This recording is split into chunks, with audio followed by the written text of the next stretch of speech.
Muchas gracias, Gisela. Muchas gracias a todos los que están mirando allí a través de internet, a todos los que están aquí.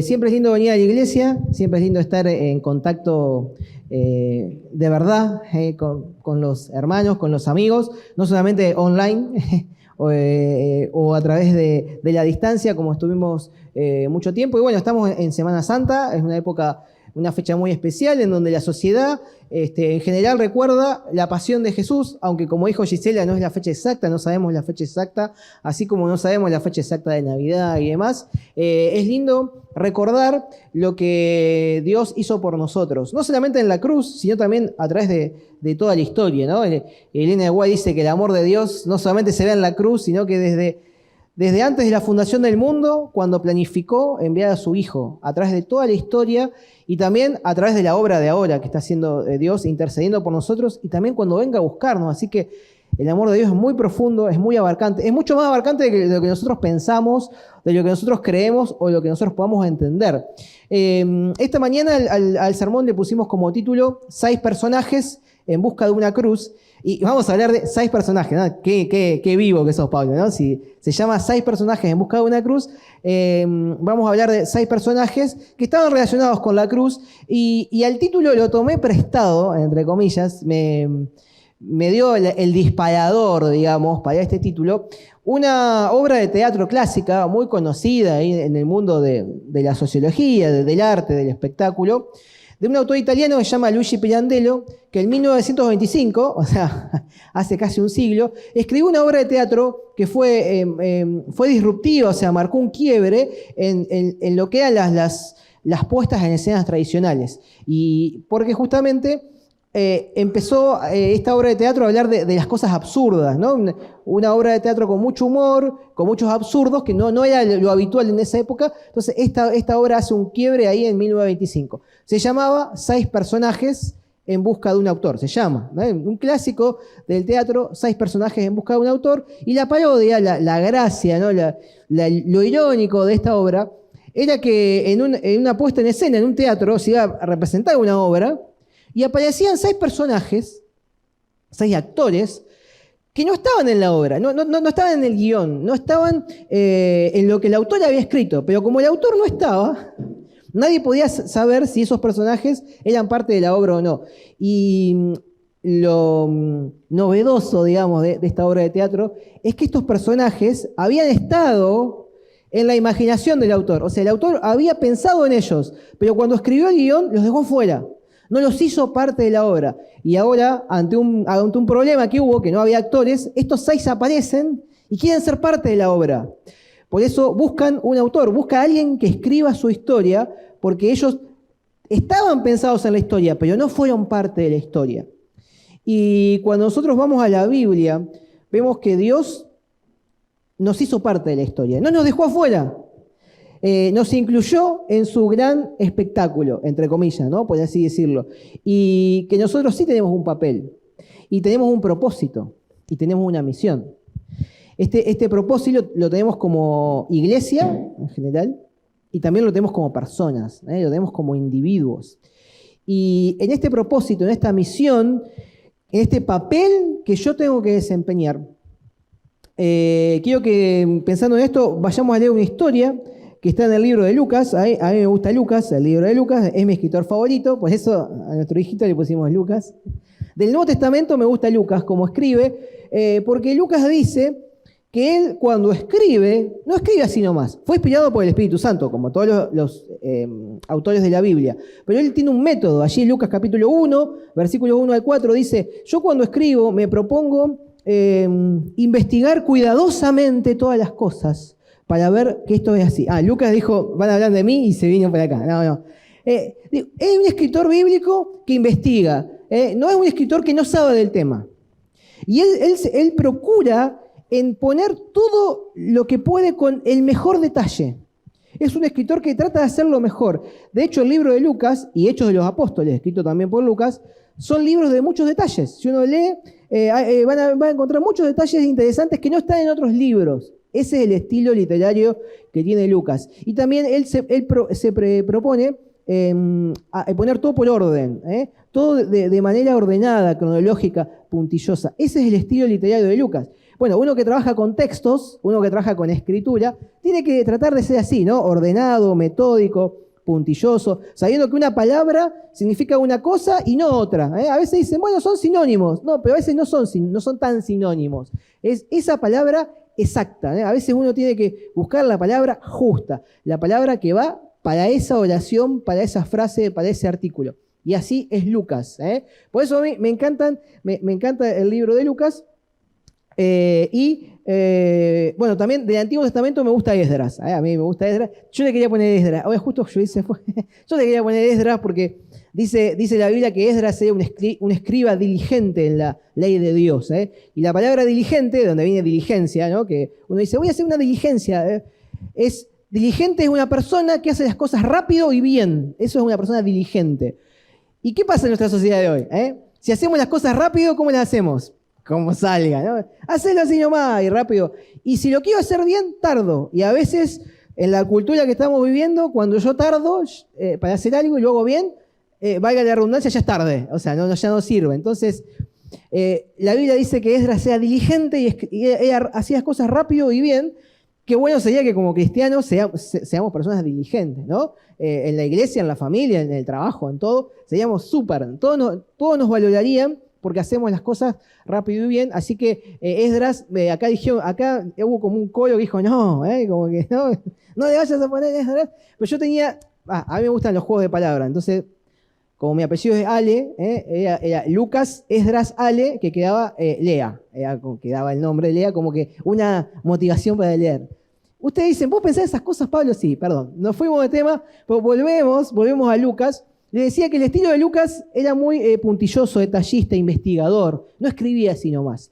Y otra cosa que vemos en Lucas, que se llama el Evangelio de los Gentiles, o sea, el Evangelio de los que no eran judíos, de los que no pertenecían a la religión oficial de la época de Jesús. Era un evangelio para aquellos que estaban dejados de lado. Porque en la época de Jesús, las personas que eran judías, por descendencia, por ser hijos de Abraham, decíamos, nosotros tenemos la verdad de la Biblia, es esto, y los demás son gentiles. Hoy uno dice, bueno, gentiles suena lindo, ¿no? Es una persona gentil, una persona amable, pero los gentiles en esa época, eso viene de gen, ¿no? Era una persona de baja calidad.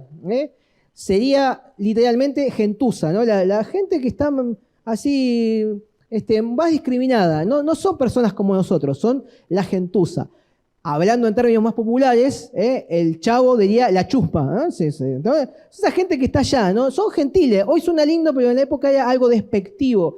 Y a Lucas lo llaman el evangelio de los gentiles, el evangelio de los que no tienen lugar.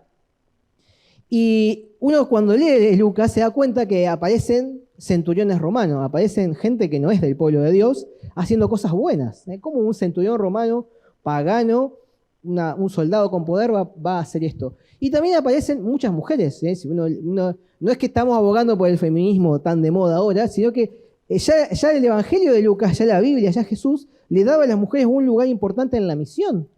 Lucas dice, el único evangelio que dice que Jesús tenía discípulas que lo seguían y lo servían con sus bienes. Lucas 8 dice, o sea que no solamente lo seguían, sino que también le ayudaban en su ministerio. Este es Lucas. Y estos 6 personajes, vamos a leer la palabra de Dios allí en Lucas capítulo 23. Vamos a leer, no vamos a leer todos los versículos porque seguía mucho, pero a mí me gusta leer desde el versículo 39, vamos a encontrar a estos personajes. Aquí ya encontramos a 2. Dice que Jesús fue crucificado con 2 ladrones al lado, y uno de los malhechores que estaba colgado lo insultaba y le decía, si tú eres el Cristo, sálvate a ti mismo y a nosotros. Personaje número 1, el ladrón en la cruz que insultaba a Jesús. Podríamos llamarlo, entre comillas, si me permiten, el ladrón malo, ¿no? Esto sería como un oxímoron, es como algo que significa lo mismo, es el ladrón malo, o sea, no, perdón, un oxímoron no, como una redundancia. Si es ladrón es como que es malo, es ladrón, ¿no? ¿Cómo ver un ladrón bueno? O sea, yo te robo pero soy bueno, no existe eso. Este ladrón, podríamos decir que el que no se arrepintió. Y fíjense lo que hacía este ladrón. Estaba condenado, había tenido una vida mala, y estando en la cruz, tampoco creía en Jesús. Porque él dice, y en el griego original, él usa la misma expresión de duda. Si tú eres el Hijo de Dios, si tú eres el Cristo, salvate. O sea, él no estaba afirmando que Jesús era el Cristo. Él estaba diciendo, mira, si sos vos, dale, salvate. Ahora, y fíjense el razonamiento egoísta que tenía este personaje, el primero. Era, salvate vos y salvame a mí también. No estaba pensando en los demás, no estaba pensando de manera altruista, estaba pensando en sí mismo. Si vos te salvás, me puedo salvar yo. ¿Se entiende? Una manera muy egoísta de ver la vida cristiana. Este es uno de los personajes. Un ladrón que estaba en una crisis, que estaba en el pecado abierto, y había sido condenado públicamente. Y estaba en la cruz del Calvario. Estaba allí humillado, desnudo, frente a la multitud, en un lugar horrible de la ciudad donde se tiraba la basura, que eso era la cruz del Calvario. Hoy por ahí romantizamos mucho, ¿no? Pensamos, hoy la cruz, ¿no? Qué lindo. Era un lugar horrible donde estaba la cruz. Y la verdad era una muerte dolorosa, terrible, la muerte por crucifixión. Pero este ladrón, este personaje que estaba allí, dijo, salvate vos y salvanos a nosotros. Primer personaje. Ahora aparece el segundo, que está muy ligado, ¿no? El otro, acá Lucas lo presenta como el otro. Me hubiera gustado tal vez, Lucas el detallista, que él ponga los nombres, ¿no? Este ladrón se llamaba tal y el otro se llamaba de esta manera. Pero no, acá lo menciona como el otro. El otro ladrón, ¿qué le dice el segundo personaje? Ni aún temes a Dios, estando en la misma condenación. Fíjense cómo ya hay una presentación distinta de Jesús. El otro decía, vos sos el Cristo, el Señor, el que tiene el poder, Christos, el poderoso. ¿Vos sos ese Cristo? Salvate. Y este ladrón, que era igual de malo, que había cometido delitos, que estaba igual de condenado por el otro, que no era, como podríamos decir, no era ningún santo, no era una persona buena, este ladrón tiene otra actitud. Y dice, este Jesús que está acá es Dios. Dice, no temes a Dios estando en la misma condenación. Y fíjense las palabras maravillosas. Este otro ladrón había entendido la esencia del Evangelio. Dice, nosotros padecemos justamente porque recibimos lo que merecemos, pero ningún mal hizo. Él pensaba como los judíos de esa época, ¿no? Hiciste algo mal, te va a ir mal. Recibís, lo justo es que te vaya mal, pero él es inocente. Y esa es también la lógica que nosotros aplicamos. Si sos pecador, si sos malo, entonces te mereces la condenación. Eso pensaba el ladrón. Sin embargo, está lo que se llama en la Biblia la gracia de Dios, que es algo que no se entiende. Es algo que nuestra mente humana no puede captar. Y es algo que, entre comillas, es injusto. O sea, hay una persona que es mala, es pecadora, como yo, como ustedes, y Dios te perdona. O sea, es injusto. Por eso la Biblia dice que Satanás te acusa. Dice, no, pero ¿cómo lo vas a perdonar? Pero sí. O sea, la verdad que técnicamente es injusto, pero el amor de Dios excede todo y lo perdona. Y este ladrón sabe, yo soy un pecador. Yo la verdad me merezco esto, pero él no hizo nada. Elena de White dice, ahí en el deseo de toda la gente, que estos dos ladrones ya conocían a Jesús. Ya sabían lo que Jesús hacía. O sea, tenían una idea de quién era Jesús. Y habían estado todo el periplo de Jesús, yendo con Pilato y demás, habían estado con él estos ladrones. O sea, conocían la injusticia del juicio, conocían que lo habían acusado falsamente, conocían todos estos dos ladrones. Pero tuvieron actitudes diferentes. Uno, sin creer, pensando en sí mismo, pensando de manera egoísta, y el otro reconociendo que es Dios. Y después hace una oración, el ladrón, algo que es, uno podría decir, hay que, no me entiendan mal la palabra, ¿no? Pero hay que ser caladura, ¿no? Estando ahí colgado en la cruz, siendo un ladrón condenado, para pedir esto a Jesús. Allí dice el versículo 42, le dijo, acuérdate de mí cuando vengas en tu reino. Una declaración de fe, una declaración de confianza. En ese Jesús que estaba colgado en la cruz, sangrante, horrible, en ese Jesús, ese ladrón vio a su Salvador. Dijo, cuando vengas en tu gloria, acuérdate de mí.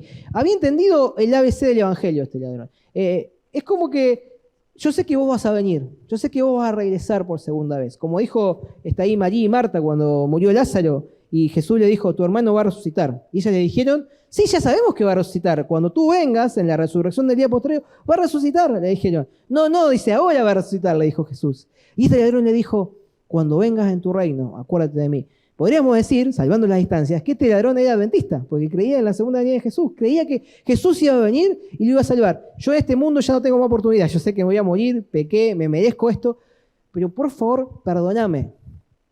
En el último instante de su vida, en el último segundo de su vida, así como cuando hay un evento deportivo, un partido de fútbol y ese equipo hace el gol en el tiempo de descuento, cuando ya no queda más nada, ahí hace. Y yo decía, uy, pero ¿cómo hizo? Ahí está. En el último segundo, en el último instante, este ladrón dijo, Señor, sálvame. Y acá también vemos lo inentendible, lo inexplicable de lo que es el amor de Dios. Uno dice, ¿Dios puede perdonar a una persona así? Bueno, el ladrón no pudo evitar las consecuencias de su mal. O sea, finalmente murió ese día, pero murió en paz, murió salvado, murió perdonado. Y uno podría pensar, ¿hasta cuándo Jesús me perdona? O sea, ¿cuándo es mi última oportunidad para que Dios me perdone? Yo les voy a decir un tip. O sea, hay muchas. Podríamos hablar 1 hora, 2 horas de este tema, del perdón y de la gracia de Dios, pero yo les voy a decir una sola cosa. A ustedes que están acá, a los que nos están mirando por internet. Si hoy estás vivo, si ahora estás vivo, Dios te puede perdonar. Porque el ladrón en el último instante de su vida pudo encontrar la salvación. Eso no quiere decir, queridos amigos, queridos hermanos, que yo voy a decir, bueno, yo voy a hacer cualquier cosa en mi vida, voy a hacer, total, en el último instante Dios me va a perdonar. Eso no es el plan de Dios para tu vida, porque la verdad que no es el propósito de Dios que terminemos colgados en una cruz, muriendo por un delito que hayamos cometido. El propósito de Dios para nuestra vida es que vivamos conforme a lo que Él dice en su palabra, porque nos va a ir mejor, porque vamos a vivir de una mejor manera. Y en el último instante este ladrón pudo obtener la salvación. Así que si estás vivo, hay esperanza. Como dice ese poema de Almafuerte, todos los incurables tienen cura 5 segundos antes de la muerte. Un poquito antes de la muerte, este encontró la salvación. Y ahí viene un versículo un poco polémico de la Escritura que Jesús le dijo, por cierto te digo que hoy estarás conmigo en el paraíso. Todos sabemos que en el idioma original, el griego, no había signos de puntuación y que esa palabra hoy, ese adverbio, no está en la oración original, no está modificando allí a la otra palabra que sigue, estarás, sino que está acoplada, está anexada a lo que yo te digo. Yo te digo hoy esto, separado ahora, estarás conmigo en el paraíso. La promesa presente de Dios, de ahora, es cuando yo venga, cuando yo vuelva, vas a estar. No es que ese mismo día el ladrón estuvo en el paraíso. Bueno, de hecho Jesús no estuvo ese mismo día en el cielo. Jesús murió, después resucitó, después estuvo en la tierra, después subió al Padre. Y en toda la Biblia, en toda la Escritura es claro que cuando una persona muere, cuando una persona descansa, no va al cielo ni su alma anda dando vueltas por el universo, por algún lado, por algún planeta, sino que está allí. No sabe nada, no escucha, no ve, no oye, no tiene más vida, y que cuando Jesús venga, sí, los justos van a resucitar y van a ir al cielo. Jesús es claro y le dice, la promesa es para ahora, pero se va a cumplir después. Estarás conmigo en el paraíso. Qué palabra linda, ¿no? El paraíso. Pocas veces aparece la palabra paraíso en el Nuevo Testamento, así como está escrita acá en Lucas, pero lo usa Juan en el Apocalipsis, un libro maravilloso, cuando habla allí en Apocalipsis 2:7, que dice que el árbol de la vida que está en el medio del paraíso de Dios. O sea, fíjense que se usa la palabra paraíso para referirse al cielo. ¿Dónde está el árbol de la vida? En el medio del paraíso de Dios. En el medio de ese lugar maravilloso, edénico, un lugar bello, un lugar que nosotros no podemos ni imaginar, dice la Biblia. Y Jesús también dijo en Juan 14, 1-3, yo me voy a preparar un lugar y voy a venir otra vez. Y los voy a buscar y los voy a llevar a mis moradas, a mi casa, para que estemos juntos para toda la eternidad. Este ladrón en la cruz, este segundo personaje, tuvo una promesa maravillosa, la promesa de estar en el paraíso. Entonces, no importa lo que hagamos con nuestra vida, no importa lo que hayamos hecho con nuestra vida, Dios siempre te da una oportunidad de perdón si te arrepentís y reconoces a tu Salvador. Por más que tus circunstancias sean horribles, yo creo que ninguno de nosotros de los que está acá o de los que está mirando está ahí condenado a muerte en el último instante de su vida, pero aún así hay salvación. Este segundo personaje tuvo una actitud distinta, pero eran 6 personajes allí en la cruz, en busca de una cruz. Dice después en versículos 44 que al mediodía, hora sexta, hubo tinieblas hasta hora novena, o sea, desde las 12 del mediodía hasta las 3 de la tarde, Jesús murió, el velo del templo se rasgó desde arriba hacia abajo, o sea, primero desde arriba, o sea, no fue algo humano, fue algo de Dios. Eso significaba que los sacrificios ya no tenían más lugar, ya no servían más porque había muerto el verdadero Cordero de Dios que quita el pecado del mundo. Y el tercer personaje lo encontramos en el capítulo 47. Este es el tercer personaje que mira la cruz. Esto es muy típico de Lucas, muy típico de Lucas. Dice, y el centurión, cuando vio lo que había acontecido, dio gloria a Dios diciendo, verdaderamente este hombre era justo. Esto es increíble, esto es maravilloso. No solamente hay dos ladrones, uno con una actitud mala, otro con una actitud de arrepentimiento, sino que era un centurión romano. Una persona que no era del pueblo de Dios, una persona que no era judía, una persona que no creía en toda la Torá, las cosas del Antiguo Testamento, una persona que tenía poder, una persona que tenía 100 soldados a su cargo, una persona que era rica, una persona que tenía un cargo influyente en el Imperio Romano, que era el imperio que dominaba. Esta persona, cuando ve a Jesús morir y cuando lo ve allí colgado en la cruz, reconoce públicamente que es el Hijo de Dios y que es una persona justa. Pedro y Juan no estaban ahí para reconocer públicamente, se habían escondido, habían huido. Los que seguían a Jesús, los que habían estado con él, ya no lo acompañaban más en este momento oscuro, se habían ido. Y un centurión pagano de poder, de prestigio, de clase alta, reconoce públicamente a Jesús como el Hijo de Dios, como una persona justa. Él no vio a Jesús parado en el barco con poder calmando la tempestad, no. Él no vio a Jesús en el monte ahí multiplicando los panes y los peces. No vio a Jesús resucitar a Lázaro. Él vio a Jesús en el peor momento de la vida de Jesús. Desnudo, sangrante, muriendo en una cruz. O sea, es como, salvando la distancia, ¿no? Es como en esas novelas o esas películas donde el príncipe, el joven rico, ve a la chica, la protagonista, y la ve mal vestida, la ve viviendo en su casa humilde, ¿no? Y es linda igual y se enamora, pero dice, no, pero mirá, la conoció así. Después, bueno, se transforma en una princesa, ¿no? Y queda todo bien vestida, ¿no? Y termina bien la historia de amor. Pero cuando la ve en primer momento no tiene nada atractivo. ¿Cómo hace este soldado, este centurión, esta persona de poder para reconocer así a ese Jesús? Porque a lo mejor la gente podía creer en Jesús cuando hacía milagros, cuando sanaba enfermo, cuando predicaba, cuando sacaba demonios. Ese es un Jesús de poder. Pero este Jesús que colgaba en la cruz, la verdad que no tenía mucho para ofrecer. Y este centurión ve en Jesús al Hijo de Dios y ve una persona justa. Necesitamos esa visión, ¿no? Necesitamos acercarnos a Jesús, mirarlo allí en la cruz, lo que hizo por nosotros, y reconocer realmente que es justo. Es el que encarna la justicia, porque yo no tengo justicia, Él es la justicia. Jesús es mi justicia y me justifica. ¿Qué significa que te justifique? Que te hace justo. O sea, yo no soy justo, soy pecador, pero Dios me hace justo, me justifica la falta. Así como con la escuela me justificaban la falta con el boletín de la receta del médico, estaba la firma y el sello del médico, esta falta ya no está justificada.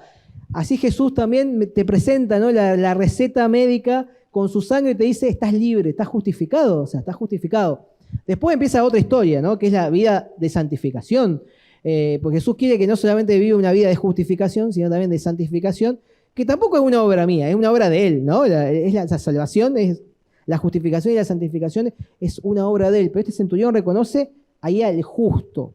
Igual, ustedes saben que la salvación es por obra, ¿no? Saben todos, ¿sí? ¿O no? Como que me miran raro, así. Algunos estaban durmiendo y miró así, como que levantó. Sí, es claramente la salvación es por obra. Lo dice Elena de Guay, en una cita muy famosa, que dice que la salvación es la obra de Dios. O sea, no dije obras, no dije que es por obras. No, obra, singular, sin la S. La salvación es la obra de Dios que abate en el polvo el orgullo humano. Eso es la salvación. O sea, es una obra, es la obra de Dios, no es una obra mía, no es que yo soy bueno y vengo a la iglesia y pongo ofrenda y hago actividades comunitarias y soy bueno y me voy a salvar. No, la salvación es la obra de Dios que abate en el polvo mi orgullo. O sea, yo que digo, yo soy... No, No tengo nada bueno. En términos técnicos, yo soy como el ladrón en la cruz, soy malo, porque soy pecador. Tal vez no socialmente condenado o judicialmente condenado, pero soy un pecador. Y qué lindo saber que esta es la obra de Dios, cuando Él murió en la cruz, que abate mi orgullo, porque yo soy orgulloso como ser humano, ustedes también, no me miren, yo no, ustedes también. Y Dios hace esa obra en mí, la justificación y la santificación, porque la vida cristiana no se termina en la justificación. Yo tengo que dar buenos frutos, que eso es lo que la Biblia llama buenas obras, que no me salvan, pero que demuestran que Jesús hizo un cambio en mi vida. Y hablando de esto, el quinto personaje, dice versículo 48, en realidad no es un personaje, son varios, ¿no? Dice, y toda la multitud de los que estaban presentes en el espectáculo, viendo lo que habían acontecido, se volvían a su casa golpeándose el pecho. Versículo 48, este cuarto personaje, la multitud. Vimos un ladrón, vimos otro ladrón, vimos el centurión, y ahora Lucas habla en general, el pueblo, la gente, la sociedad. La multitud dice que estaba presente viendo ¿qué cosa? Este espectáculo.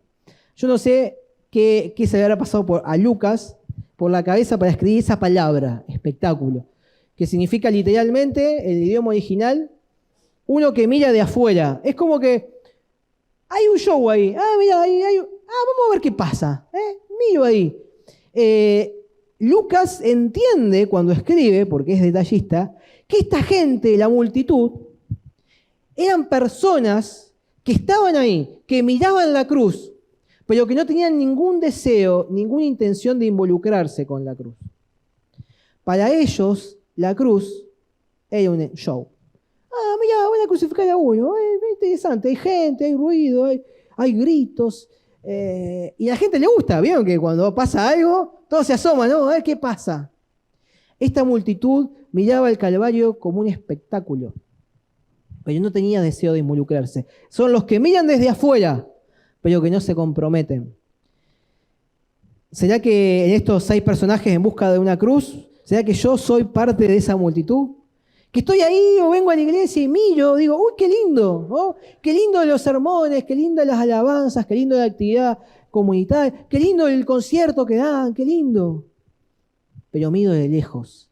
Soy una persona que está afuera y digo, esto es un espectáculo y después me voy y no tengo ningún tipo de compromiso, ningún tipo de participación, ningún tipo de misión. A veces pensamos la iglesia así. Voy, vengo, me voy y no pasa nada. Si usted hoy vino a la iglesia o está escuchando y vino y se sienta y se va igual que como vino, es como si hubiera ido al teatro o ido al cine. Vengo, miro, me voy. Ya está. La iglesia es espectáculo. Ese tipo de personaje, ¿será que soy yo ese tipo de personaje, como dice acá? ¿No? Estoy viendo un espectáculo. Y por último, versículo 49 dice, pero todos los conocidos y las mujeres que le habían seguido desde Galilea estaban desde lejos mirando estas cosas. Acá tenemos el quinto personaje que está mirando la cruz. Dice, los conocidos y las mujeres. Este es un grupo que ya no era la multitud, no era tan anónimo, sino que eran personas que ya tenían un vínculo con Jesús. Como dije, como Pedro, como Juan, como los discípulos. Pero cuando vio que Jesús estaba en la cruz, Jesús les dio vergüenza. Y dijeron, mejor nos mantenemos lejos. Había mujeres, dijimos que Lucas 8 dice que había mujeres discípulas también, que después fueron al sepulcro y pusieron sus especies aromáticas y demás. Pero cuando vieron que su fe estaba comprometida, se fueron retirando un poquito y diciendo, no, de lejos. Es como Pedro, cuando me preguntaron ahí, ¿vos lo conocés? No, yo no lo conozco. No. Cero compromiso. ¿Será que mi cristianismo es también un cristianismo de lejos? Cuando está todo bien, sí, soy cristiano, creo en la Biblia, pero cuando mi fe se empieza a ver un poquito comprometida, ¿qué hago? Me alejo. ¿Vieron como el meme ese de Homero Simpson que se va escondiendo en la mata esa de pasto? ¿Cómo que desaparezco? No está más. ¿Dónde están los cristianos? No están más. Desaparecieron, se fueron, se escondieron. No están más. Están mirando de lejos. Y cuando nosotros miramos a Jesús de lejos, nuestro cristianismo, nuestras creencias, todo se pone más débil. No somos personas comprometidas con Dios, con su palabra, con su misión, porque lo seguimos de lejos. Y Jesús quiere como decía Gisela de Juan, que el discípulo que estaba siempre cerca de Jesús. Como dice allí cuando estaban en el aposento alto, estaba sentado al lado de Jesús, siempre cerca de Jesús. Juan también tuvo bastante problemas, ¿no? Había sido bastante malo y se transformó en el discípulo del amor porque estuvo cerca de Jesús. El secreto de nuestra vida cristiana es estar cerca de Jesús. Y uno dice, Pablo, qué fácil, ¿no? Estar cerca de Jesús, ¿no? Sí, pero a veces lo que nos pasa en la vida, el trabajo, las actividades, la vorágine, este mundo de que una cosa sepulta a la otra y todo en este mundo que sigue actividades, vorágine, no tengo tiempo para orar, no tengo tiempo para leer la Biblia, no tengo tiempo para estar en comunión con Dios. Y sigo a Jesús de lejos. Sí, más o menos sé a ver de qué se trata la lección, a ver de qué hablan en la iglesia, pero no sigo a Jesús de manera comprometida. Y me van a decir, contaste mal, Pablo, porque dijiste 6 personajes en busca de una cruz. Me hablaste de un ladrón, de otro ladrón, me hablaste de este centurión, de la multitud que veía a Jesús como un espectáculo sin comprometerse, y de los conocidos, las mujeres que tenían más vínculo con Jesús, pero cuando llegó el momento de dar cuenta de su fe, no hicieron como los mártires que decían, no, yo creo esto y si tengo que sufrir o me tienen que quitar la vida, no importa. No, lo siguieron de lejos. Es un cristianismo tibio, ¿no? Light, relativo. Y te falta uno. Son 5 acá y vos dijiste 6. Van a pensar, sabíamos que era una persona de letras, ¿no? De números, no sabes contar. Este 6º personaje, que podría haber estado, ¿no? Porque en versículos anteriores, el 34, 35, 32, habla de los gobernantes, habla de la multitud, también había otros personajes. Este 6º personaje no está en la historia de Lucas. Este 6º personaje no aparece acá en la Biblia, no aparece en Lucas 23. Este 6º personaje en busca de una cruz, sos vos, soy yo. Porque si bien no es la fecha, en esta Semana Santa, hoy me tengo que enfrentar a la cruz. Hoy yo tengo que mirar a Jesús. ¿Y cuál va a ser mi actitud al enfrentarme a Jesús? ¿Va a ser una actitud egoísta y autosuficiente? Decir, no, yo no necesito a Jesús, yo estoy bien, soy bueno, ¿no? Estoy bien, es como el ladrón, yo no creo mucho, pero bueno, estoy ahí. Va a ser una actitud de humildad, de decir, soy pecador.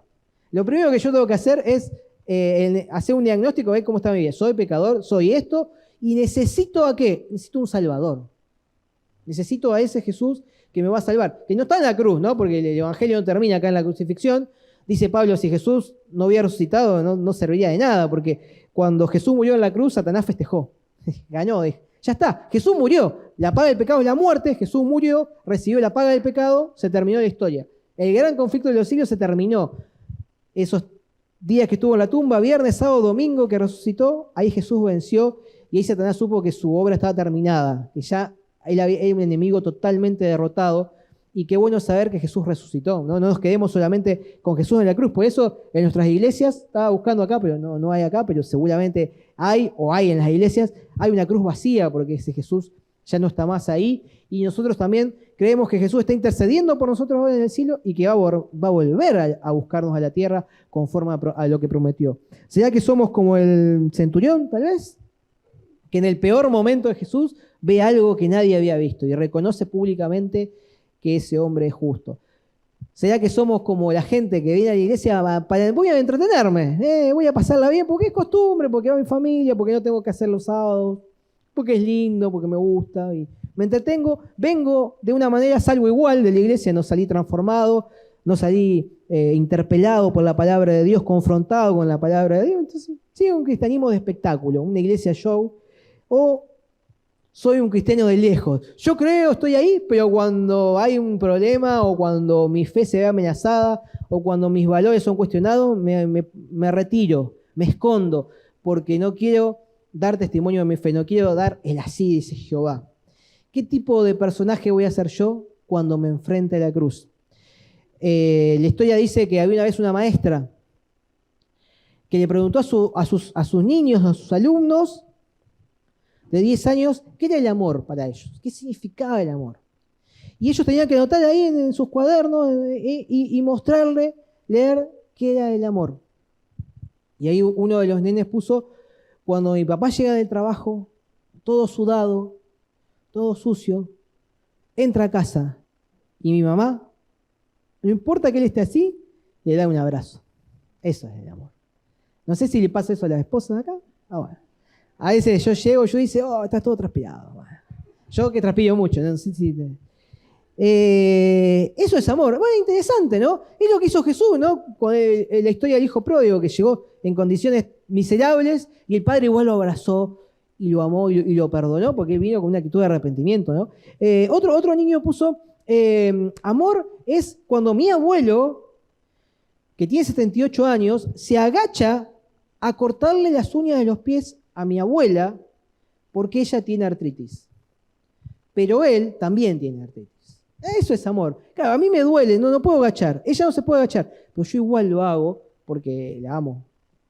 Otro niño puso, amor es cuando vamos a comer afuera y mi hermanita, permite que yo saque papas fritas de su plato. Eso es amor. Ese para mí es terrible porque, bueno, Judy sabe, mis papas no se tocan, son mías. Ay, te saco una. No. Cuando Judy quiere meter la mano, cae como una guillotina. No se toca mis papas. Son sagradas mis papas, no se toca. Pero eso es amor. Compartir la comida que te gusta, ¿no? Eso es amor. Y uno de los niños puso una definición de amor que es la siguiente. Dijo, Jesús podría haber dicho unas palabras mágicas para que los clavos se cayeran de la cruz, pero no lo hizo. Eso es amor. Y es verdad, porque Jesús tenía el poder. Jesús podía hacer así y salir volando y no morir por nosotros, pero no lo hizo. Él tenía la capacidad de hacerlo. Pero en el Getsemaní él dijo, que no se haga mi voluntad, que se haga tu voluntad, Señor. Y la voluntad de Dios era que él muera, porque tenía que morir como Cordero de Dios por todos los pecados. Y eso es el amor, esa es la esencia del amor. Que Jesús estuvo dispuesto a hacer eso por mí, aunque yo no lo merecía. Y esta mañana, queridos amigos, queridos hermanos, estamos en Semana Santa. Quiero decirles que Dios no quiere una Semana Santa de nosotros. Que podemos recordar la historia de la cruz, todo, podemos hacer un montón de cosas en Semana Santa que están bien, ¿no? Aprovechamos la oportunidad. Pero Dios no quiere una Semana Santa de nosotros. Dios lo que quiere de mí, de vos, de ustedes, Dios lo que quiere es una vida santa, una vida nueva. Una vida justificada y una vida santificada completamente nueva. Y ese es un desafío que tenemos que enfrentar nosotros. Es un desafío personal y es un desafío diario. Alguien dijo una vez, es más fácil ser un héroe que ser un santo. ¿Por qué es así? No estoy hablando de santo en el sentido de que una persona que no peca, que no se equivoca. No, estoy hablando de santo de una persona apartada para Dios, consagrada a Dios y que tiene un caminar con Dios, un andar, un estilo de vida con Dios. Y es verdad, es más fácil ser un héroe porque el héroe está como ahí consignado a una acción puntual. No sé, salvó a un bebé en un incendio, es un héroe, sí. Y después capaz que esa persona hizo cualquier cosa en su vida, fue un desastre. Pero quedó ya calificado como esa acción heroica, única, puntual, un momento en la vida. Es un héroe. Pero es fácil ser un héroe. Bueno, hay que ser valiente, ¿no? Hay arriesgado para hacer una acción heroica, pero es una acción única y puntual. Sin embargo, un santo, una persona apartada, consagrada a Dios, con un estilo de vida diario, eso es más difícil. Todos los días, tratar bien a los que nos tratan mal, responder amablemente, vivir acorde a los principios que están en la Biblia, cumplir con lo que Dios dice, cuidar nuestra familia, atender las cuestiones de salud, ser buenos mayordomos de los dones de Dios. Hay un montón de cosas que tenemos que hacer, que Dios nos puede ayudar con su poder, pues yo no tengo ningún poder, a ser un santo, a ser una persona apartada para Dios. Por eso esta Semana Santa los desafío a eso. Por eso eso es lo que Dios quiere, porque una persona así es un excelente testimonio para todos los que no creen en la cruz. Hay muchas maneras de acercarse a la cruz. ¿Cuál va a ser tu manera en este día, en este sábado, de acercarte a la cruz? Te invito a que leas esta historia de vuelta en tu casa de los personajes de la cruz y a que sepas que al contrario de la obra de Pirandello, tenemos un lugar en el plan de Dios, tenemos un papel. Dios nos quiere hacer parte de todo lo que Él nos dice, de sus propósitos, de su misión, de sus mandamientos, para que no solamente lo sepamos nosotros, sino para que también le contemos a otros lo lindo que es ser parte de este plan de Dios.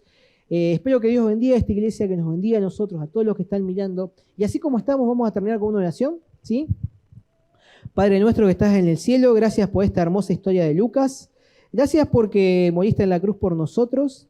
Y te queremos pedir de manera especial que nos bendigas en esta mañana, a todos los que estamos aquí, a todos los que están viendo por internet, para que realmente al mirar a la cruz podamos tener la actitud correcta. No solamente para beneficio nuestro, sino también para beneficio de toda la iglesia y también para beneficio de toda la sociedad. Bendícenos en este sábado, que podamos disfrutar de tu compañía, de todas las actividades que hay en la iglesia y que cada día podamos realmente vivir acorde a lo que creemos que está en tu palabra para poder ser más felices, para estar listos para el cielo y también para preparar a otros para encontrarse contigo. En el nombre de Jesús, amén.